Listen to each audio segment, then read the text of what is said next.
નમસ્કાર. આપણે સૌ વર્તુળને ઓળખીએ છીએ, ખરું ને? એકદમ સાદો, ગોળ આકાર. પણ શું તમે જાણો છો કે આ સાદા દેખાતા આકારમાં ભૂમિતિની આખી દુનિયા છુપાયેલી છે? તો ચાલો આજે આપણે વર્તુળની અંદર ડોક્યું કરીએ અને તેના દરેક ભાગને બરાબર સમજીએ.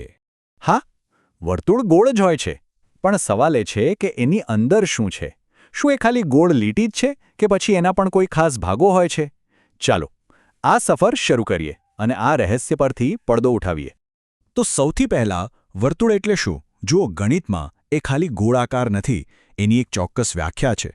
કલ્પના કરો કે એક બિંદુ સ્થિર છે અને ત્યાંથી એક સરખા અંતરે હજારો, લાખો બિંદુઓ આવેલા છે. બસ આ બધા બિંદુઓને જોડી દો એટલે બની ગયું આપણું વર્તુળ. સારું, તો હવે જ્યારે આપણી પાસે બિંદુઓનો સમૂહ તૈયાર છે, તો ચાલો એની અંદર દોરાતી કેટલીક મુખ્ય રેખાઓને ઓળખીએ, જે વર્તુળને તેનો અર્થ આપે છે. વર્તુળની આખી કહાણી શરૂ થાય છે તેના કેન્દ્રથી. આ એ જ જાદુઈ બિંદુ છે જે બરાબર વચ્ચે આવેલું છે. અહીંથી જ વર્તુળ પરનું દરેક બિંદુ, પછી ભલે તે ગમે ત્યાં હોય, એકદમ સરખા અંતરે હોય છે. બધી ગણતરીનો આધાર આ જ છે. હવે આ કેન્દ્રથી વર્તુળની ગોળ ધાર પર આવેલા કોઈપણ બિંદુને જોડો. આ જે લાઈન બનીને એને કહેવાય ત્રિજ્યા. મજાની વાત એ છે કે તમે એક વર્તુળમાં ગમે તેટલી ત્રિજ્યા દોરી શકો અને બધી જ લંબાઈમાં એક સરખી જ હશે. હવે એક એવી લાઈન વિચારો જે વર્તુળની એક બાજુથી શરૂ થઈને છેક બીજી બાજુ સુધી જાય છે. પણ એમાં એક શરત છે. આ લાઈન હંમેશા કેન્દ્રમાંથી જ પસાર થવી જોઈએ. બસ આ ખાસ રેખાખંડનું નામ છે વ્યાસ. તો પછી ત્રિજ્યા અને વ્યાસ વચ્ચે શો સંબંધ? અરે, એકદમ સહેલો. વ્યાસ હંમેશા ત્રિજ્યા કરતાં બમણો એટલે કે ડબલ હોય છે. તમે જુઓ, કેન્દ્રથી એક બાજુ એક ત્રિજ્યા અને કેન્દ્રથી બીજી બાજુ બીજી ત્રિજ્યા. આ બે ત્રિજ્યા મળીને એક આખો વ્યાસ બનાવે છે. એટલે જ તો આપણે કહીએ છીએ d = 2r.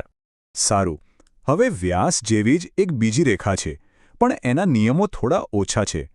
વર્તુળ પરના કોઈપણ બે બિંદુ લઈ લો અને એમને જોડી દો. આ જે લાઈન બની એને કહેવાય જીવા. આને કેન્દ્રમાંથી પસાર થવાની કોઈ જરૂર નથી. અહીંયા એક મજેદાર સવાલ થાય. જો જીવાનું કામ વર્તુળના બે બિંદુઓને જોડવાનું છે અને વ્યાસ પણ એ જ કામ કરે છે, તો શું આપણે વ્યાસને પણ જીવા કહી શકીએ? શું લાગે છે? અને જવાબ છે હા, બિલકુલ. વ્યાસ એક ખાસ પ્રકારની જીવા જ છે. એટલું જ નહીં, વ્યાસ એ વર્તુળની સૌથી લાંબામાં લાંબી જીવા છે. તમે કોઈ પણ જીવા દોરો એ વ્યાસ કરતાં લાંબી ક્યારેય નહીં હોય. ચાલો, વર્તુળની અંદરની રેખાઓ વિશે તો આપણે બહુ વાત કરી. હવે જરા બહારની તરફ નજર કરીએ, એટલે કે એની ગોળ ધાર પર.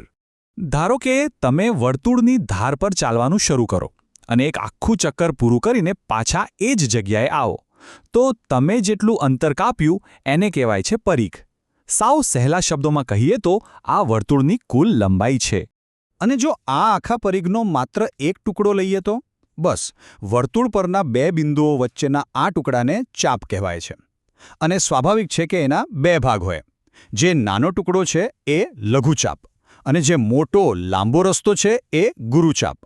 અત્યાર સુધી આપણે રેખાઓ અને ધારની વાત કરી. હવે આ સમજૂતીના સૌથી મજેદાર ભાગ પર આવીએ છીએ.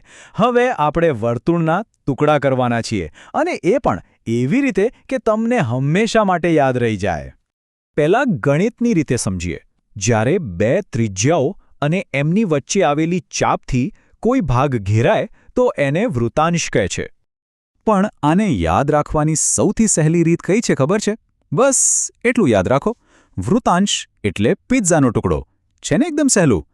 કેન્દ્રથી બે સીધા કાપા અને ગોળધાર. બસ આ છે વૃત્તાંશ. મને ખાતરી છે કે હવે તમે આ ક્યારેય નહીં ભૂલો. હવે બીજા પ્રકારના ટુકડાની વાત. જ્યારે એક જીવા અને તેની સાથે જોડાયેલી ચાપ, આ બંને વચ્ચે જે પ્રદેશ બને તેને વૃત્તખંડ કહેવાય છે. અને આને યાદ રાખવા માટે શું છે? આ છે આપણું વાળેલું ઢોસું. જીવા એટલે ઢોસાનો સીધો ભાગ અને ચાપ એટલે એની વળેલી ધાર. તો હવે કન્ફ્યુઝન નહીં થાય, બરાબર? પિઝાનો ટુકડો એટલે વૃત્તાંશ અને વાળેલું ઢોસું એટલે વૃત્તખંડ.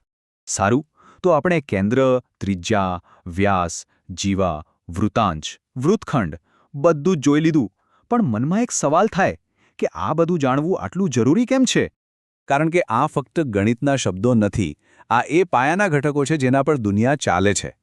કેન્દ્ર અને ત્રિજ્યાથી લઈને આપણા પીઝા જેવા વૃત્તાંશ સુધી આ બધા જ આકારો મળીને આકાશમાં ગ્રહોની કક્ષા નક્કી કરે છે, ગાડીના પૈડા ફેરવે છે અને કલાકારોને સુંદર રચનાઓ બનાવવાની પ્રેરણા આપે છે. તો હવે પછી જ્યારે પણ કોઈ ગોળ વસ્તુ જુઓ, પછી ભલે તે ઘડિયાળ હોય, થાળી હોય કે સાયકલનું પૈડું, જરા થોભીને વિચારજો, એમાં ત્રિજ્યા ક્યાં છે? શું કોઈ જીવા દેખાય છે? આપણી આસપાસની દુનિયા આ વર્તુળના ભાગોથી ભરેલી છે. હવે સવાલ એ છે કે આપણે તેને શોધી શકીએ છીએ કે નહીં?